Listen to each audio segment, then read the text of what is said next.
right, welcome into Illini Drive. It is just a two-person show tonight. Me, Alec Busse, your normal host. Sorry for not being here on Tuesday. There's some sort of basketball game, I guess. We kind of missed Tuesday for basketball, which we will talk about today. Yeah, we've got a lot to talk about. Eric, how are you doing? How is your week's kind of wrapping up? Are you going to Michigan State? I am going to Michigan State. Awesome. It's going to be fun. Actually, a road trip. Isaac Trotter and then Gavin Good. We're all three of us going up. We're splitting a hotel room for Saturday night. But yeah, it's going to be fun. We might try to hit the East Lansing scene and see what's going. I was going to ask. You're going to what's going on out there? But make sure to do a comparison. One thing I've always noticed though is how I've noticed how how small other campuses really are compared to U of I. Oh, Illinois is massive. Yeah, and I don't feel like it's massive. I feel like I could I lived out on First Street my sophomore year, and Where'd you live? First and Green. Oh, okay, yeah. And I didn't feel like I was far away from anything. It was just I felt like it was a 10-12 minute walk to the quad, and that's as far as I needed to go.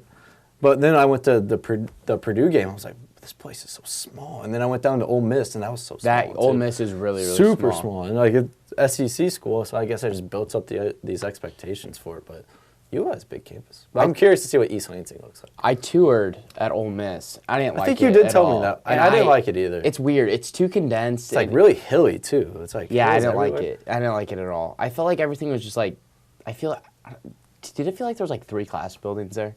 I didn't know what Yeah, I didn't like it. Was the weird. place was a maze to me, honestly. It felt like it was weird. One building was here and another building was there. Nothing seemed connected at all. Yeah, it was weird. Grove was kind of cool though. I kind of liked the Grove. The Grove. Oh, the Grove was beautiful. Where they do tailgating. I like their stadium too, but Ole Miss is kind of bad stadium. at football right now, so no one's really paying attention. Yeah, but that environment down there does not show that they're bad at football. Obviously, big weekend for Illinois. Basketball and football. Football has a chance to get bowl eligible. We're going to talk about that a little bit later. Let's start with a brief recap of the Nicholls State game. Obviously, Illinois survives a scare. I don't think anyone saw that coming. They kind of just 78-70 in overtime on the back of Andres Feliz. I think he had 23 points. That's a good way to describe it. 23 and 11. 23 and 11. Led the team in rebounds. Hats off to him for getting this team a win. But pretty much, yeah. Io played really well. Besides the 5 turnovers. Io played well besides the 5 turnovers, like you said. I know a lot of people kind of were hounding on Trent Frazier for not having a good game. Yes, he didn't have a good game. He just missed shots is what it really came down to. Defensively, he was astounding. And you know what? I'm okay with Trent missing shots every now and then because it's gonna happen. Shooters miss shots. It's just they go cold. Trent's realized that he has a role now on this team where he doesn't need to be the guy. He's a secondary scorer for this team right that's now. really good because he's a good secondary scorer. He's a great shooter. Props to Trent Frazier for not giving up. I mean, and having the... He took the game. He was the sole reason they went to overtime. Having the balls to get to the free throw line and hit 2 huge free throws after not making a shot and missing them all throughout his career. Yeah. Hats off to Trent Frazier because that shows a lot of maturity, and I know Brad Underwood spoke about that a lot after the game.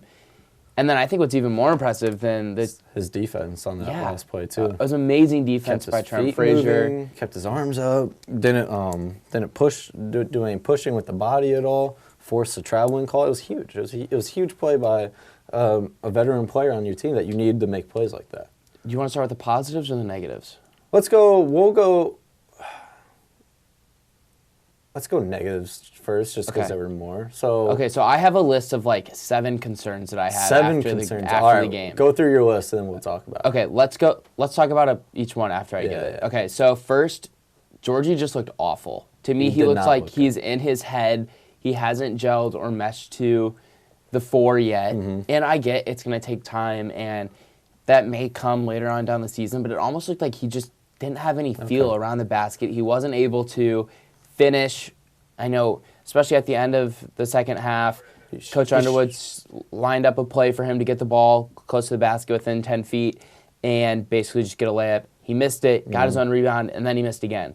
So I think that's a great example. Granted, he had two big threes, but at the same time, he only had 4 rebounds. Yeah. And that's really concerning to me. I know Underwood said after the game he's got to get bodies and realize that it's collision and all that kind of stuff down there getting rebounds. I'm not overly concerned because I think it's just going to take time, but I'm getting to a point where hearing what we've heard from practice, seeing what we've seen at practice, he struggles a little bit still at the 4. confidence-wise, I think you don't want Georgie to get too low to the point where he ain't going to get out of that hole. So here's my thing with this, and I've been kind of telling people this too. Obviously, Nicholls State is not great competition, but despite how the game went today. But here's what I've been telling people about Georgie and about the way the Illinois offense looked. It's that Illinois would never face that style of defense for the rest of the season, more than likely. The up the line, on the line type of defense where they're trying to take you out of your offense, deny the first pass, basically what Illinois did last season with teams. And Illinois was an outlier amongst college basketball playing defense like that.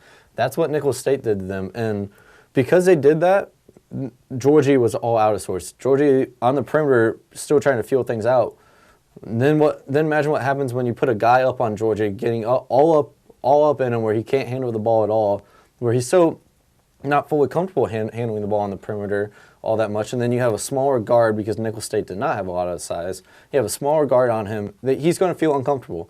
I think in Grand Canyon, you're going to see guys playing more off of him. I think that's going to give Georgie more confidence just to free up, make passes down into the post or just move the ball. That's kind of what we saw in the Lewis exhibition where guys backed up on Georgie a little bit and gave Georgie passing lanes.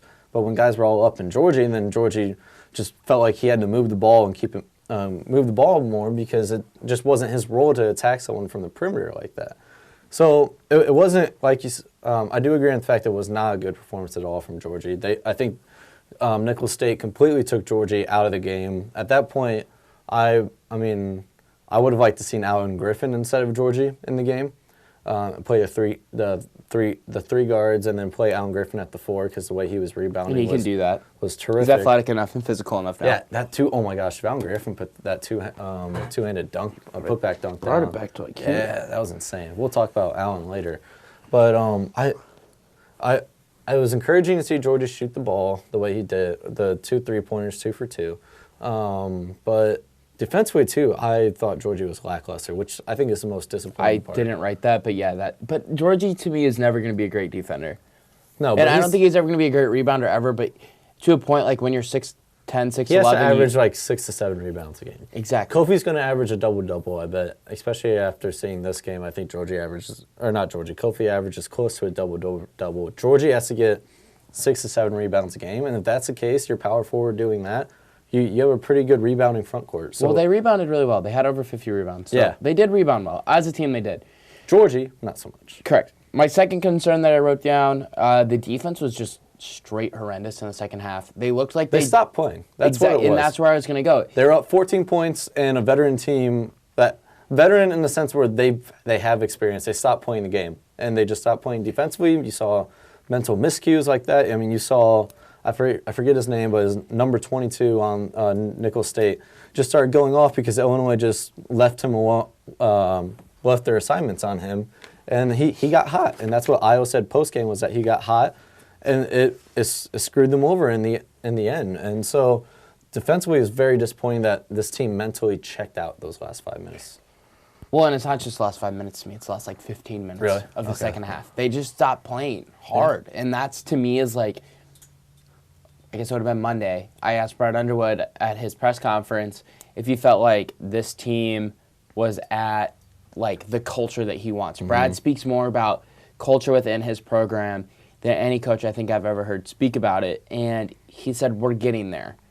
But he also said more or less that he likes it now. Whereas in the last 2 years, in his first 2 years of his tenure here, he didn't speak about liking the tenure or his culture. He talked about building it. He had to coach effort his first 2 years, and he said this year he feels like... He doesn't have to do that. All right, well, prove it, because your defense gave up in the second half of the last 15 minutes.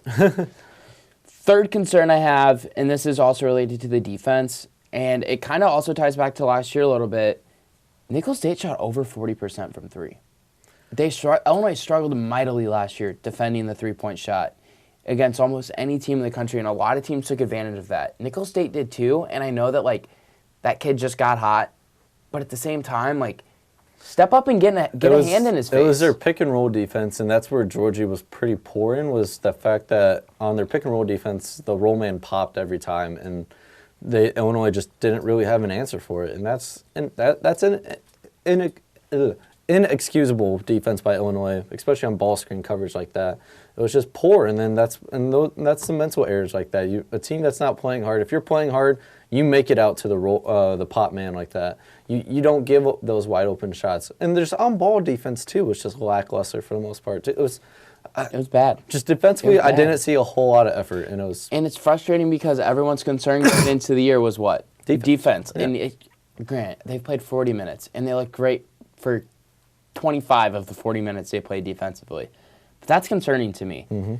Offensively, I think the largest eye-opening thing to me was 23 turnovers. I think they had 18 against Lewis. Yeah, what is that? Like that's ridiculous. Really bad. And I don't. That's what that style of defense by Nicholls State is trying to do. But you had like 7 turnovers within the first 7 minutes of the game, really. Yeah, again, and it's bad and it's frustrating. And early in the year, I think we both realized and we both know that turnovers are just a thing. Like, Kansas turned it over 30 times against Duke. You're still working out kinks. You're still trying to figure out offensive schemes. And defenses tend to be farther along at this point in the season than offenses for obvious reasons. But 23 turnovers against Nicholls State is a lot. Kansas, 30 turnovers against Duke is a lot. That's a lot. But you know what? You're playing Duke. So, like, it's at least a little 30 bit is still insane. It is. But at least, like, you're playing Duke. Like, Bill Self can be like, all right, like, yeah, we were playing Duke. They're good. Whatever. Like, defenses are farther along than offenses. You can't excuse 23 turnovers against Nicholls State. Illinois should have been under 12. And they were dumb turnovers, too. They were just getting the ball stripped. Getting the ball stripped from you, not being strong with the ball. These are you're physically more dominant than Nicholls State is. Why is the ball getting stripped from you?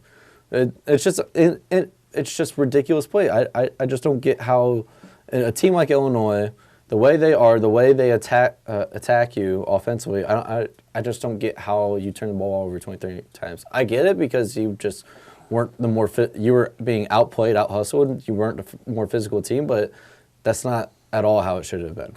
All right, what's your next one? No bench scoring. That's only 9 total bench points, and 5 of them came from Alan Griffin. Props off to Alan for being good off the bench. They need to figure... Decent off the bench, yeah. Decent, I'll give you that. Decent off the bench. You got to have more scoring than 5 points off the bench. Well, Alan, I'm saying, was good off the bench. Yeah. They're going to have to figure something out off the bench. And it's because a lot of your bench scoring last year was Felice, and now Felice starting. I think this is where you miss Tevian Jones the most. Oh, yeah. And I know that Tevian Jones is a huge question mark. I didn't think this bench was going to miss him as much as... I didn't either. Now I do. Yeah? I do now. And I know, like I just said, he's a question mark. You don't know what he's going to give you. But who'd you rather have shoot an open 3 in the corner? Tev or Kipper? I mean, yeah. It's who would you rather have shoot an open 3 in the corner, Tev or DeMonte? Yeah, it's Tev again, yeah. Exactly. So... this team needs Tev, and they need him to come back and at least be serviceable off the bench offensively, because your other 2 guys off the bench that you're going to bring in, 3 guys, if it's Allen, solid defensively, expect him to be pretty good offensively. Kipper, probably not going to give you much offensively until he proves it on a consistent basis. We got to talk about Kipper and DeMonte off the bench. Yeah. Underwood, I don't think you're going to see Underwood play DeMonte and Kipper at the same time ever again the rest of the season. I don't think you can. Because offensively you just can't afford to do that. Those 2 together, I forget what their offensive rating was that game, but it was just so bad when they. DeMonte. If I see DeMonte drive baseline and do a jump pass on the baseline one more time, like, I'm going to lose my mind, because that just limits you offensively so much, because it just never led to anything. He either forced a pass or it was a turnover, or he forced a terrible shot or something like that. And then, I liked some of the shots Kipper took. He just wasn't making them. And those are shots Kipper has to make. And then defensively, too, Kipper just... And Brad's been harping on Kipper like this ever since he got here. There's no reason why Kipper shouldn't be a good rebounder. Well, he said after the game that I have to constantly remind Kipper about certain things. Yeah, that's concerning. And one of them is rebounding. And you shouldn't be reminding your 5th-year senior about that. And... It's just ridiculous. It's ridiculous that Kipper isn't rebounding at a higher rate than he is off the bench. It's only been 1 game, but last season it was the same story. Brad talked about Kipper being one of the most consistent players in practice and everything, and then in his first game we get Is that just lip service at this point? it's only been one game, so I'm not going to – if we're going to go off this one game, yes. It's the same lip service he had with Mark Smith, same lip service he had with DeMonte Williams. But if it stays like this, then yes, it is. And if I hear if I'm like moved on and I hear see on Twitter or something about Brad Underwood hyping up a player during the offseason, I'm not going to believe it at all. Well, it's fair not to. Alan Griffin was good. Do you want to hit on that later before we preview Arizona a little bit? We'll save that. Next, they just didn't move the ball very well offensively. And that's Nicholls State. It just kind of stuck. And I know you that said was Nicholls State defense. They're denying the first pass. You have to do a dribble entry after that point. And that's what worried me was that when the first pass was taken away, Illinois was taken out of their offense completely. When that's where I was going to go. It should be the case. It should be a dribble entry into it where you then get into your pinch post action. But they panicked. They panicked. I mean, and it's weird because like I know Brad said after the game that they've had a more relaxed version of their pressure defense, like that similar to what Nicholls State ran. So they weren't fully prepared for it, but I mean, you added one freshman into your rotation consistently. And it's a center. It's a center. Really so how are the players not familiar with this style of defense? That was what was confusing to me, and why it was confusing that they just weren't ready for that. All right, my last one, and it contributes to all the offensive struggles, I guess. They just struggled a lot against defensive pressure. The biggest thing to me that stands out, you got a 10-second call. That was a little quick. And granted, Kofi kind of stood there and hold it and kind of panicked a little bit, and I get it. He's a true freshman. He shouldn't be inbounding the ball. He's not comfortable with the ball in his hands the ball. Back in the backcourt. But you can't have a 10-second call. Yeah. You can't. I don't care who you're playing. It's ridiculous. You can't. I think all of these can be fixed. I think I could come back on Tuesday's show and be like, all right, Georgie, you figured it out. The defense, you played great for 40 minutes against each team. Nicholls, hold them under 40% from the three. All right, great. I think most of this list you won't see translate over into tomorrow's game. I agree. I think there's I think the bench play will be one of the things. To me, that I think can translate. You think Georgie too? I think Georgie could translate. Because I just think Georgie needs the time to gel and move into getting comfortable at the 4, and that's okay. Yeah. That's fine. Like, I feel like we all kind of expected him to just do it at the snap of a finger. It's not that easy. No, it's not. Maybe Georgie will prove us all wrong, and he'll go out and have a classic Georgie game where he puts up 25 and 12. But I'm curious to see if opposing defenses pick up on what Nicholls State did and apply more pressure to Illinois offensively. But that's a hard thing to adjust. That's a big adjustment defensively. And it requires a certain level of talent to play that way defensively. Correct. But positives, I mean, number one, Andres Feliz. He won you the game because he wanted to win the game, basically. The guy just took over. He relaxed, calm under pressure, knew exactly what to do, when to do.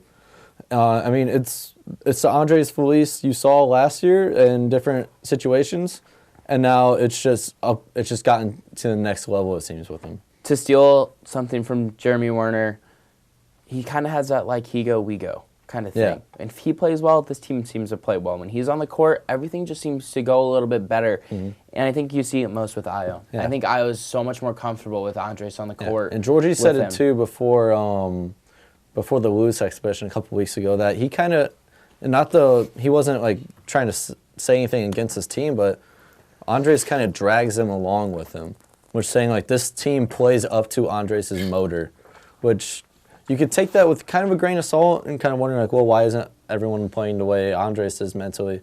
But it's just, I think Andres is just built different. Yeah, I agree. And hats off to him. Yeah. Dude works hard. He deserves it. He has a great story too. Yep, which he does. You mentioned Jeremy wrote very nicely about. If you have the time, subscribe to Illini Inquirer and read that story about Andres Feliz because it's an amazing, amazing story. And they do a lot of great work over there. Shout out to Jeremy, Isaac, and Derek Piper. Subscribe to Orange and Blue News, too. Sorry, I just had to give you the shameless plug. What other positives do you have? Iowa put up 21 points, but 5 turnovers. Yeah, it was nice to see Iowa attacking, but I wanted to see him distribute the ball more. And I think that's one area of his game that's kind of keeping NBA scouts a little hesitant on Iowa is his facilitating ability and his shooting, I would say. It's just that, like, Io does a lot of good things, but I don't think he excels in one specific thing. I think he excels with the ball in his hands in transition. Yeah, but that's not really an aspect that like can single-handedly carry you over into a successful NBA career. Yeah. But Io in that game, he attacked the rim. He finished well. He had a nice pull-up mid-range jumper, I think. His three-point jumper looks a little nicer. Just the mechanics behind that seem smoother. It's quicker. He's not really jumping into it as much, too. It's quicker. Yeah. So besides the 5 turnovers, which some of those turnovers, I think he got a little excited, full head of steam, just trying to do too much. I don't think these are things you're going to see really translate over. Alan Griffin, another positive. Yeah, I want to see him start. Well, I mean, Brad even mentioned it too, and that he needed to play Allen more, and I think Allen needs to play 20 minutes a game. So here's my argument to starting Allen over Andres. Yeah, no, I tried to ask Brad about that at the presser on Monday too. I think that if you bring Andres off the bench, he's still going to play starters minutes. Yeah, exactly. Like, he's still going to play starters minutes regardless. He's still going to close the game. So, like, bring him off the bench, get that offensive and defensive push off your bench that you wouldn't have gotten, and this isn't to be a shot at Allen, but he doesn't give you the offense or the defense that Andres does, or quite frankly, the court leadership that Andres gives you. Oh, yeah. Just because he's a sophomore and Andres is a senior. But I wouldn't mind seeing Allen in the starting 5 and seeing Andres come off the bench and give you starters minutes. But yeah, props to Alan Griffin. Hit a big 3. His offensive rebounding was insane. He had, I think, 5 offensive rebounds. I think that's right. Yeah. Like, no defensive rebounds. He was just constantly on the glass. I mean, it was the same. Alan Griffin is that guy that during practices and at least in high school, like, we always had that guy that always, like, no matter what, on every play, he crashed the glass offensively. And I was like, dude, can you just, like, chill the hell out? I mean, why are you, every play you're jumping in for an offensive rebound? That's what Alan Griffin is. Yeah, he had 5 offensive boards, yeah. which were all of his rebounds were offensive. And so if he's going to play with that type of motor, and if he shoots the ball at a decent level and can contribute offensively and not turn the ball over offensively, he's someone that should be playing over 20 minutes a game. So that was positive. Well, that's just how he's going to develop, too, because you're going to need him not just later on this season, but into the future as well. And good first game from Kofi, too. Double-double. Oh, yeah. First time since 2003, was it? Or was it later than that? A freshman double-double? Yeah, a freshman double-double in their first start. Maybe it wasn't 2003. I don't know. I'd have to guess Brian Cook. Maybe. I'm not sure. I mean, I don't feel like... I might be trying to spitball something. I don't have that. I'm not familiar with that stat, but if I was going to guess someone, I probably would have guessed Brian Cook, because I don't think... Jeremy Richmond, maybe? Yeah, maybe. I don't know. But rim protection from Kofi was solid. Still, I think he needs to be more of a presence. After that first game, I saw a lot of shots at the rim that I thought still should have been contested. But he had a couple monstrous rejections. Rebounded the ball well. My only issue with Kofi right now is I just don't think he has good hands right now. I agree. I think he just... I agree.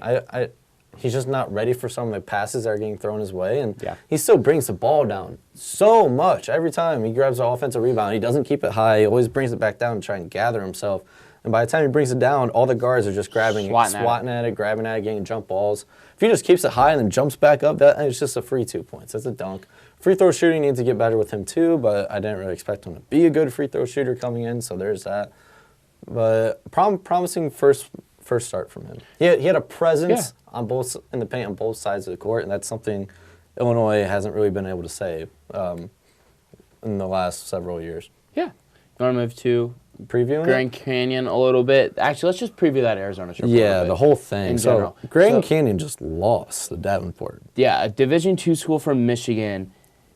But man, Grand Canyon's a real tough place to play. That place is loud. Everyone's going to be wearing purple.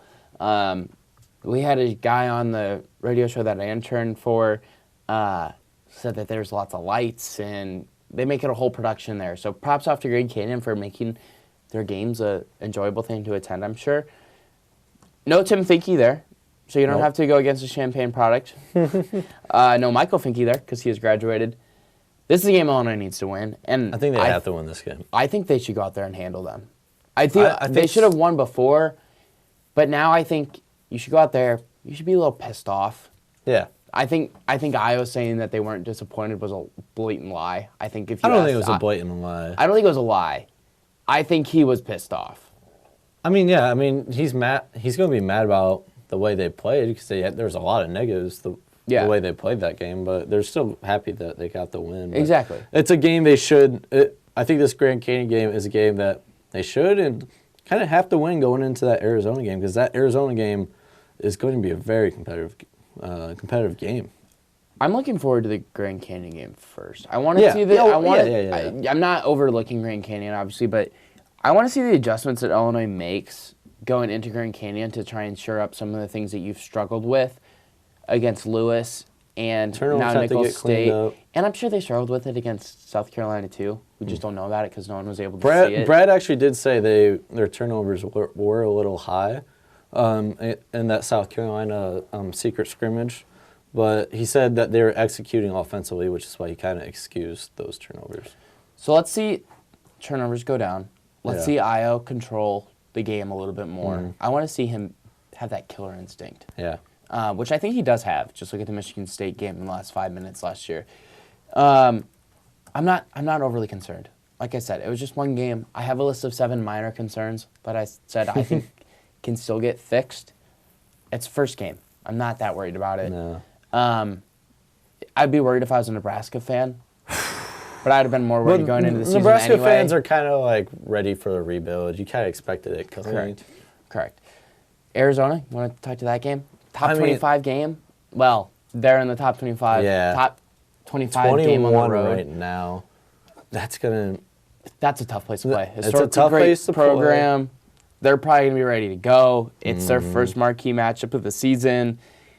Arizona fans remember the Illinois-Arizona game from 2001 and 2005 as well as anyone. It'll be on one-day rest. Yeah, it'll be interesting. I'm intrigued to see how Illinois responds to that game. I feel like it's a good toughness test. And I think absolutely. I think Brad's happy that this game is just a day after Grand Canyon. I think he's going to be able to use it as a tool to test his team's toughness and to test his team's willingness to compete at a very high level. Yeah, I mean, you're out on the road in Arizona. You're on one day's rest. What are you going to do now? How do you respond? What type of team are you? That's what Brad said on Monday. So he's still trying to figure out the identity of this team. He wants opponents to think when Illinois comes in that they're going to play this type of way. They're going to play with this sort of toughness. And he said he's still trying to figure out that's what his team is. He wants his team to be a team that gets 10 kills in one game, which is 1 kill is 3 defensive stops in a row. These are things he's wanting to figure out if his team is capable of, and if this is the identity of this team. And a lot of these guys, excluding Kofi, they have the experience of playing in tight and playing in tight back-to-back situations like this, where in Maui they were playing back-to-back games like that. They have this sort of road experience like that, but is it going to translate over into a pretty big game that if Grand Canyon is another close game, or God forbid a loss to Grand Canyon, how's this team going to respond if on the road? It's just there's a lot of questions. I think you can use that tool either way. How's this team respond? If you go out to Grand Canyon, tough place to play, you beat them by 15, 20 points. All right, then cool. How are you going to respond against Arizona? Yeah. Are you going to come out flat, or are you going to come out ready to go, and are you going to come out with a lot of energy and slap Arizona in the face right away and say, all right, let's go? Yeah, I mean... this is a very intriguing trip, and I like it. I like it being this early. It's an early mental test to see where this team's at. Obviously, there's the on-the-court test to see skill-wise and execution-wise where Illinois is at, but I think the more interesting part is to see where this team is mentally ready to go for a game where they're on one day's rest. They're out in the desert like the way they are on the road. They're so far away from their home court and their fans.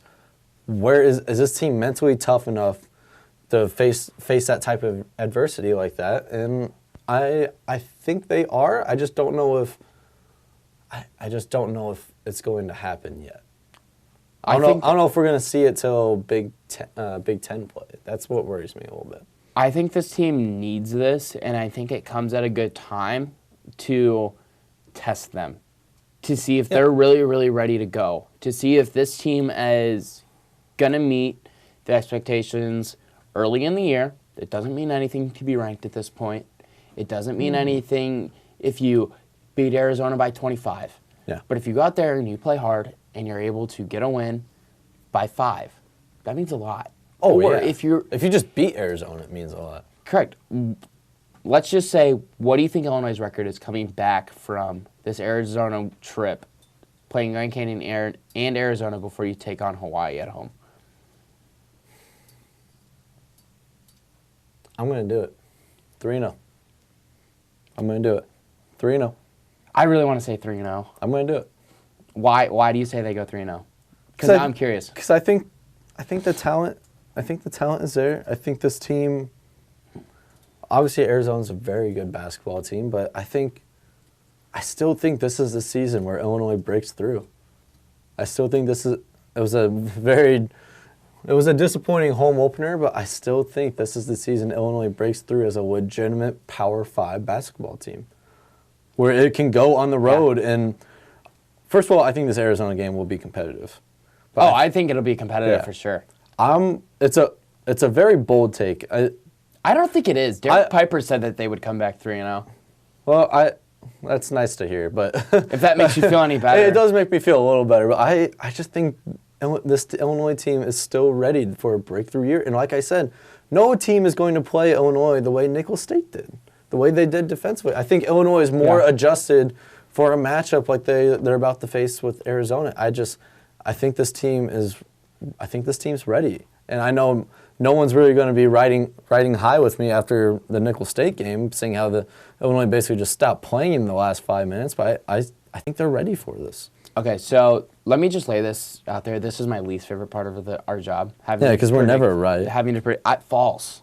I predicted 38-10 last Saturday against Rutgers. I'm going to need receipts on that. It was 38-10 or 38-7, but I'm saying it was 38-10. I'm going to need receipts on that. All right, we can look up the podcast or the video. We may have to. This is my least favorite part of the job. I think they beat Grand Canyon. I think they battle it out with Arizona until the last 5-10 minutes, and I think Arizona is able to pull away a little bit. Yeah. Not this game against Arizona is at State Farm Center. Different story. I think Illinois would win because I think that environment would be electric. Yeah. And I think it would be loud. And I think the everyone Miami would be in orange. Be a lot of fun. But I think Illinois comes back 2-1, and then I think they're able to rattle off a couple wins in a row, 4 or 5 wins in a row, before you have a Maryland game out there. You got Miami coming in before that.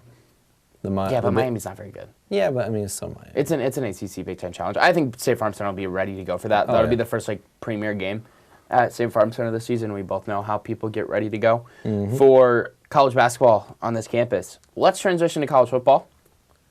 Big weekend, not just Illinois weekend. Biggest game in Lovey's tenure. Yeah, but also it's a great weekend for college football. True. You got Alabama, LSU. Correct me if I'm wrong. They're number 1 and number 2 in the polls. Yeah. Well, number 1 and number 2 in the AP poll. Yeah. Don't forget about Minnesota, Penn State.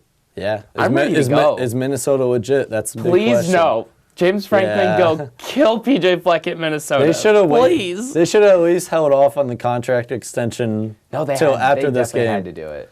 Yeah, especially after what happened with Florida State and their coach. USC. Yeah, and potentially Notre Dame. Teams were probably sniffing. They probably knew teams were probably sniffing around PJ Fleck, so they locked him up. I get it, but he still hasn't. Alex Aguilera, a producer for this show, actually was it Gavin? It was Gavin Good. Had a funny tweet saying PJ Fleck's agent just finessed Minnesota's athletic department by signing him to a big extension when he's never had to play against Penn State, Ohio State, Michigan. I think is what it was. He hasn't played any of those teams? I don't think so. Wow. All right, well, let's move to the Illinois-Michigan State game. Yeah. Let's preview it. I'm surprised. Michigan State's getting 14.5 points. I don't think Michigan State is that much better than Illinois. No. I do think they are better, and I do think they are more talented. Mm-hmm. They're coming off an unbelievably hard 3-game stretch. Yeah. Probably the 3 best teams in the Big Ten, having to play Ohio State, Penn State, and Wisconsin. Mm-hmm. Although they only put up 17 points in those 3 games. I know their offense isn't very good. Brian Lewerke's not great. He has an 11-4 touchdown interception rate this season. They're missing Joe Bakke. Is that their linebacker? Yeah, they're missing him. He tested positive last week during their bye week for PEDs from the Big Ten, so he's not going to be able to play the rest of the season. Matt Allen, their starting center, started 10 games in a row. He's out. And then their leading wide receiver, Darryl Stewart, also out. So, interesting. Illinois got a chance now. It's kind of like shaping up for the Purdue game a little bit. I mean, key players out for the other team. Yep. Going. Yep. I don't know what the weather conditions are going to be like, but you're facing a football team that's going to be a more pro-style offense. Levy did say they're starting to spread it out a little bit more, but it's still going to be a more pro-style offense, and that's the type of offense that Illinois has thrived defensively against. I mean, they went up against the premier pro-style offense in Wisconsin. It should only translate better against Michigan State, especially when their quarterback's struggling the way he is, and they're missing their wide receiver and their center. Which, with their center being out, I think that's a huge loss because it just frees up Jamal Milan to do so much more if he's up against a backup center like that. I feel bad for that backup center with the way Jamal Milan. The way he's playing, Milan. Sorry, Jamal. Yeah, he definitely tunes in for this. I got it right. You got it wrong. Whatever. I also wrote a nice feature about him after Purdue, so. Wow. Yeah. He still probably would like you to pronounce his name correctly. Well, you might have a point. All right, whatever. Fair enough. Say Imatter please. Imatter Baby. You still can't do it. Dude, I'm calling him Josh. Just call him Bebe. That's weird. He responds to Bebe. I know. That's what they call him. I know. I just think that's weird. That's a personal. It's not weird, but it's like, I'm not going to call him that. All right. I don't blame people that do, obviously, but I'm just not going to. I think Illinois got a chance. Oh, they absolutely. I think they match up really well. They match up very well. I mean, I don't think this Michigan State's team has changed anything since. I mean, they've obviously changed, but I don't think they're that much more different than when Illinois beat them here at Memorial. Was it my freshman year or sophomore? It would have been 3 years ago. That was Levy's first Big Ten win. I think it was so it was my sophomore year then, was it? Yeah, 2 years was ago. It? Yeah. So because they went 2-10 in his first year. They didn't win a Big Ten game. Yep. Wow, that's hard to imagine. And so I think Illinois matches up well, and I frankly have no idea what's going to happen. I don't either. It's a hard game for me to predict. I don't want to predict this. I don't either. I honestly part of don't me know really what's just gonna wants to happen. hop on the train and say, all right, Lovey, take me to a bowl game. Yeah. But the other part of me is like, this is still Illinois football. Yeah. Well, I don't think it'll look like Illinois football. But I mean, you know what I'm saying. It's going to be a competitive game in East Lansing, and how often can you really say Illinois plays a competitive football game up there? Well, they've only played up there 2 times in the last 15 years. That's pretty insane to think about. Yeah, they tweeted that today. How have you only gone there twice? I mean, I get it. In the last 15 years. Scheduling's weird. I just don't know what to predict for this game because I think don't either. defensively Illinois matches up well. And what do you want to see offensively? I think that's where if Illinois is going to win this game, it's going to have to be because the offense puts up enough points. It's going to be not because the defense holds Michigan State. It's going to have to be because of Brandon Peters.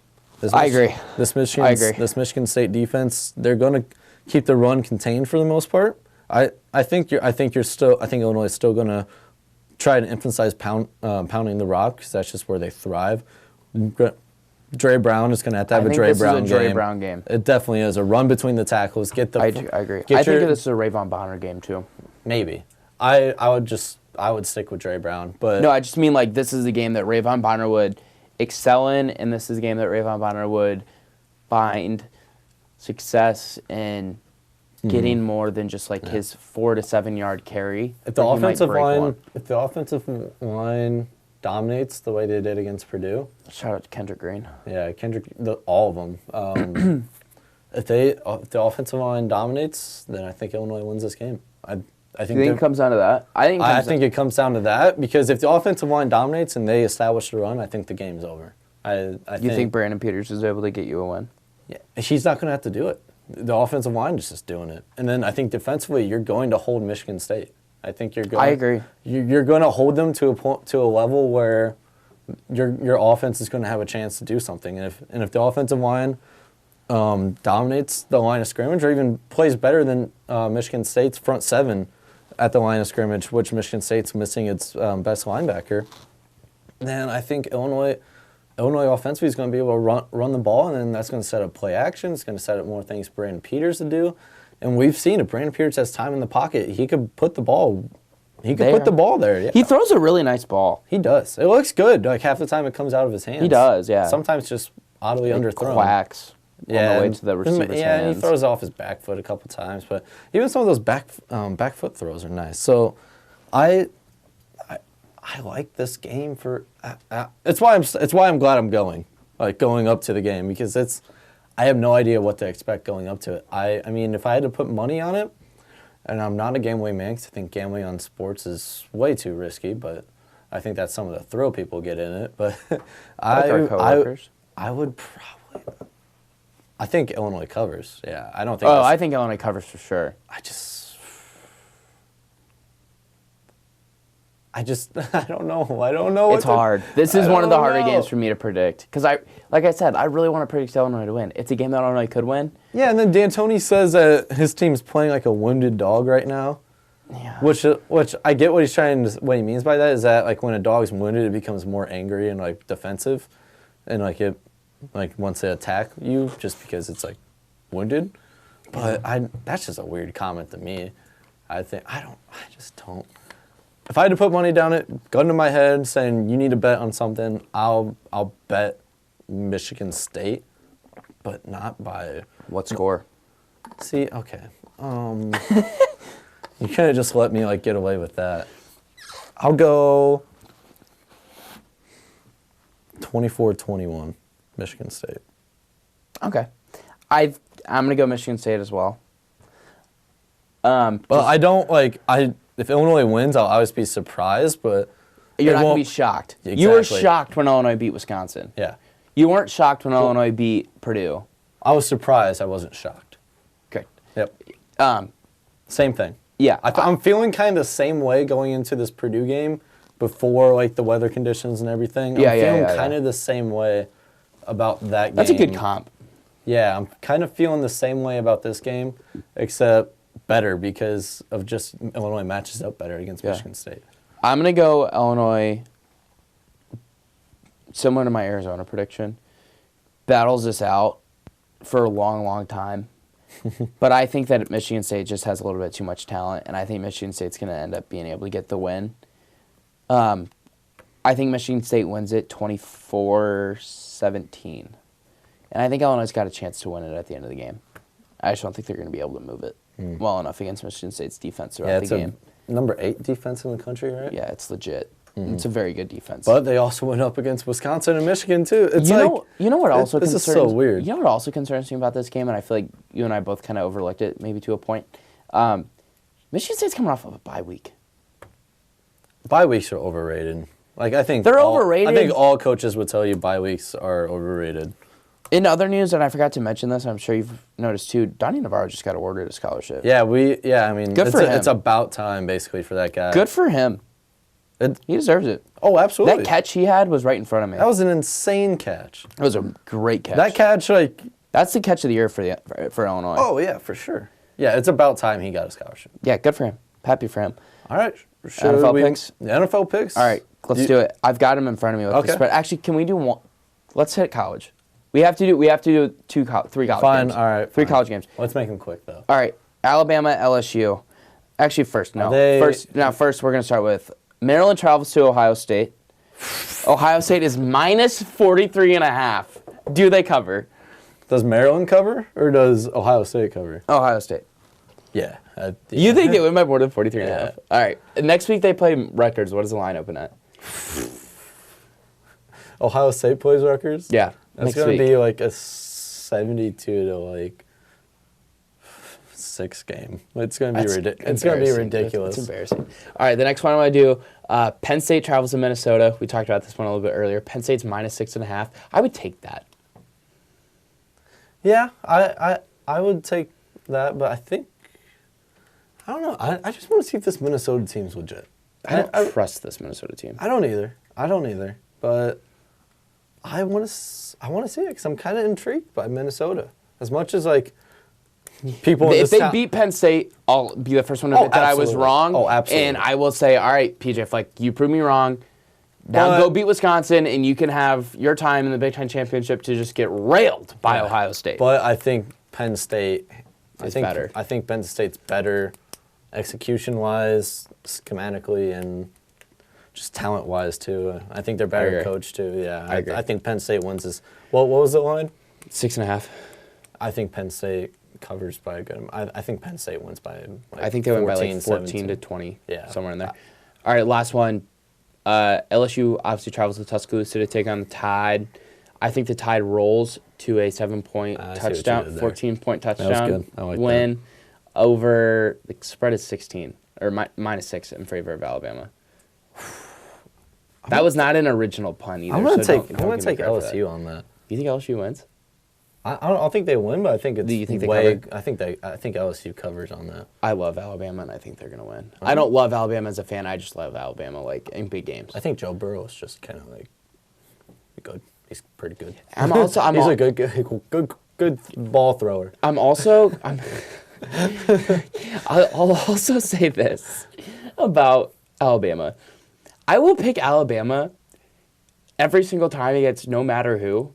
Except Clemson. Except maybe Clemson. And you know maybe what? Maybe Clemson. They lose to Clemson. And you know what? I might pick Alabama against Clemson. Maybe this It's year. Nick Saban and it's Alabama. But they lost last. They got manhandled last year. They did. You're right.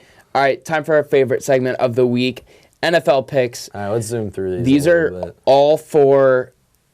All the lines are listed on ESPN on my phone. Chargers travel to Oakland to take on the Raiders. Chargers are 4-5. Raiders 4-4. Chargers are -2. Oh, give me Raiders. Give me Raiders straight up. I think Raiders win that game. Me too. I think Raiders are a better football team than Chargers. Me too. Lions travel to the Bears. Chicago's -2.5. I'm going to take the Lions. I'm going to take the Lions too on that. I mean, I think the Lions are just a better football team than the Bears. I'm going to pick the team that the Bears play until the Bears prove me otherwise. Yep. Ravens travel to Cincinnati to take on the Bengals. Baltimore's -10.5. Pound that. Yep. Just kill that right now. Cincinnati. Ravens. Cincinnati's awful, man. Buffalo travels to Cleveland to take on the Browns. Cleveland's -3. Buffalo. I think Buffalo wins too. I'm taking Buffalo on that hardcore. But also, I think Nick Chubb runs for 250 yards against that Bills. But I think Buffalo defense. wins by more than a field goal. Yep. Chiefs travel to Tennessee to take on the Marcus Mariota-less The Ryan Tannehill Titans. Kansas City's -6. Yeah. I'll take it. I think that's about right. Titans play pretty well at home. They do, yeah. Falcons travel competitively. Falcons travel to New Orleans to take on the Saints. Saints are 7-1 and getting 13.5. This one's tough for me. Saints. I think the Saints win, but I don't know if they cover. I think Saints cover. Okay. Giants and Jets battle for New York. It's a Jets home game. Do the Jets have more fans there than the Giants? Two awful teams. God, imagine living in New York having to cover those two teams. I don't know. The Jets are -2.5, by the way. Oh, sorry, the Giants are -2.5. Yeah, that's about right. Giants. I think cover. Saquon carries them to a win. Yeah, I think so too. Cardinals travel to Tampa to take on the Bucks. Tampa's -5. I'll take that. You think Tampa wins? Yeah. Okay, I think that Jameis Winston's glass half full speech. Did you hear this? I didn't hear that. Oh, this is great. This is golden. It's nothing better than eating a W, though. Oh, it's almost as good. There's no way. So that was like he was asked like perfect NFL. He was asked last week about glass half full, glass half empty. He said, I'm always a glass half full guy because even if it's half full with water, it's completely full with air. I told you it's almost as good. Give me the Cardinals right now. I told you it was almost as good. Give me the Cardinals. I told you it was After almost as good. Jameis said eating a W, they tanked the rest of the year. This is going to be like eating a W. Give me the Cardinals right now. I think the Cardinals win, and I love Kyler Murray. Oh, no, they're going to be good in the years to come. It's just not their Kyler. year right now. But give me Cardinals right now after hearing that. That's the only thing I'm going off of right now. Because after he did his eating a W crap, they went 0-5 after that. Or they just tanked the rest of the year. But it's half full with air, Fish. I don't know what that means, man. Someone definitely. Which one do you care more about, the air or the water in the cup? That's just dumb. I mean, you live longer without water than you do air. Yeah, but which one do you need more in the cup? I mean, air. You don't live without air. No, but the cup specifically, you don't get a cup of water because there's air in it. God, Jameis Winston is just funny, dude. God, get some crab legs. God, this one's gross. Oh, good one. Thank you. Don't say the one about him on the cafeteria table. Nope. Dolphins travel to take on the Colts in Indianapolis. Colts are -11. The Dolphins got their first win last week, too. Where is Jacoby going to be back? I can look. I think the Colts are just better football team, though, obviously, than the Dolphins. So I'll take the Colts on that. Colts to cover. Yeah, I think that Brissett's going to play. Oh, yeah. I didn't read that exactly. Colts 100%. ESPN's giving the Colts an 89.5% chance to win. I'll take that. I think they win. Packers are going to try and bounce back against the Panthers at home. Green Bay's -6. This one's tough. You said Green Bay's -6? Mm-hmm. I'll take that.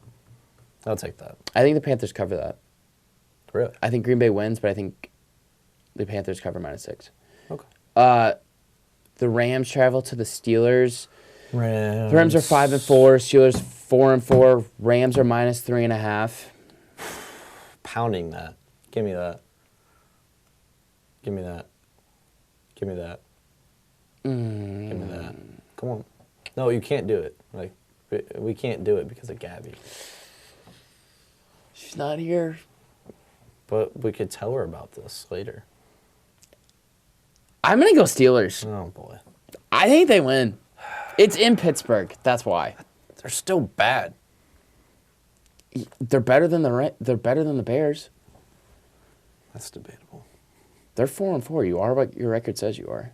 That's just not true, and you know it. All right, whatever. It is exactly it's exactly true. All right, Sunday night, Vikings travel to Dallas. Vikings are 6-3 now. Dallas 5-3. Dallas is -3. The Cowboys they don't need this game, but it would do a lot for them to get to 6-3. I think. Minnesota. I agree. I think Minnesota wins. Yep, and I think you see hell burn over in Dallas. Really? Oh yeah. By that, what do you mean? I mean, like, red alert in Dallas. Like, you are not playing good against competitive football teams, and you were at home. I think if the Cowboys lose this game to the Vikings, first I think this is a must-win for the Cowboys to show that they are that they're worthy, yeah. That they're a worthy competitive football team. And if they lose this game, then I think you're going to see a lot of things. I mean, I think you're going to see things start to go downhill real quick for Dallas. I think this is a must-win for them, and I don't think they win. Jason Garrett's last big game as a Dallas head coach? Nah, I wouldn't go that far. I think he has Jones' support too much for him to fire him mid-season. I think firing a coach mid-season doesn't really do too much for you in the NFL. College is kind of different, but in the NFL, I don't think that does much. Well, you're not hiring someone off your staff after yeah. All right, last one. Monday night, Seahawks travel to San Francisco to take on the 49ers. This game just reminds me of, like, what was that, like 6 years ago now? What the NFC what the NFC West used to be. Was that 5 years ago I think that those so. two teams were that good? Was it? It was 2012, wasn't it? No, what year did Sherman do his little, I'm the best corner in the NFL, tested with a star receiver like Crabtree? I don't think he called him a star. I think he trashed. He called him a sorry wide receiver. Oh, sorry. I thought you said star. Yeah. I'm gonna take 49ers on that. And it's just nice to see those two teams. Like, I think football is at its best when those two teams are having the rivalry they do. And I'm gonna take Niners on that. You think the Niners win? Yep. All right. I'm trying to. So that was in 2014. So yeah, it was 5 years ago. Man, that was fun. Dude, that was 5 years ago. That's just scary. God, time flies. I'm getting old. Yeah, you were talking about searching for a job before the show. No, let's just retire. It's just fine. My porch, my rocking chair. I'm not opposed to that. Glass of iced tea. You want to be trophy husbands together? No. No? Mm-mm. Sorry.